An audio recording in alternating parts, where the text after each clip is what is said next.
Hello, Room 22 families. This is Mr. Plein back for video newsletter number 2. I'm going to try to keep this going. I wanted to talk to you real quick. Hope you had a nice 3-day weekend, got a chance to remember Martin Luther King, and I also hope you enjoyed the snow on this Tuesday morning. I hope nobody had too much trouble getting to school.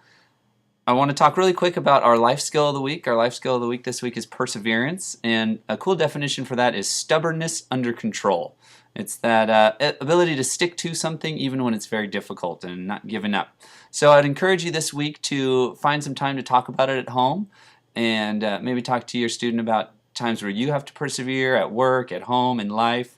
And a great thing to do is to try to learn a new skill or learn to build something, or anytime you're learning, you often are confronted with difficult situations and you have to persevere. So I would encourage you to find a learning opportunity with your student and see if you can model perseverance. I know for some of you, you've had to model perseverance when it came to the streetcars because they've been a little bit difficult to come up with how you're going to build them and what materials you're going to use. I wanted to relay some helpful hints that I discovered this weekend. I went to Scrap, which is a recycled materials kind of art place on MLK and Statham out in North Portland. And I want to show you some materials I was thinking you could use if you were going to make a streetcar at home. First, what I did is I found these old magazine organizers, and I was thinking of just cutting off this top part so that I get a nice rectangular prism.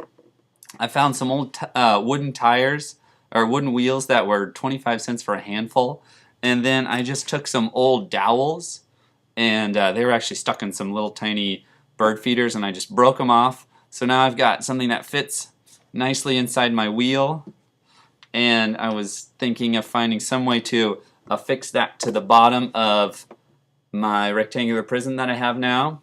And then I thought I could cover the top with popsicle sticks, right like that, so I could get a enclosed rectangular prism, and then finally I could decorate it with this and paint it all different colors and try to make it look like a real streetcar. So just some ideas. I went to Scrap and got a whole bunch of materials, and it was $2 for all my materials. So this is a great resource. If you want more information on Scrap, you can look it up online, or you can email me and I can send you information.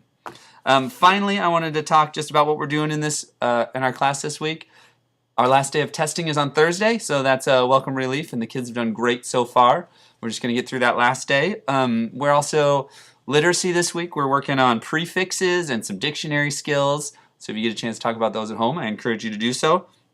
Writing, we're kind of mixing in our informational articles with some poetry on some off days. So this week and last week we worked on haikus, and we also worked on pantoums, a couple different fun styles of poetry. So I encourage you to talk about your student. Just talk about that with your student.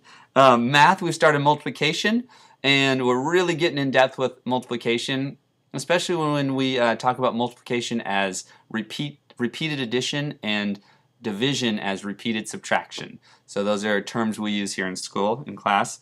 In science, we're off and running with our rock tumbler. Isaac James took it home this week, and so we're excited to see what they look like when he brings it back. And lastly, our Portland plays are going really well. Kids are starting to perform them in front of the class. And soon we'll head out into other classes, and then we'll invite you families in to take a peek at our Portland plays. So thanks for joining Mr. Plein for installment number 2 of the video newsletter, Mr. Plein's video newsletter. All right, I hope everybody has a great week. Please feel free to call, email, or stop by if you have any question about what's going on in the classroom. Thanks.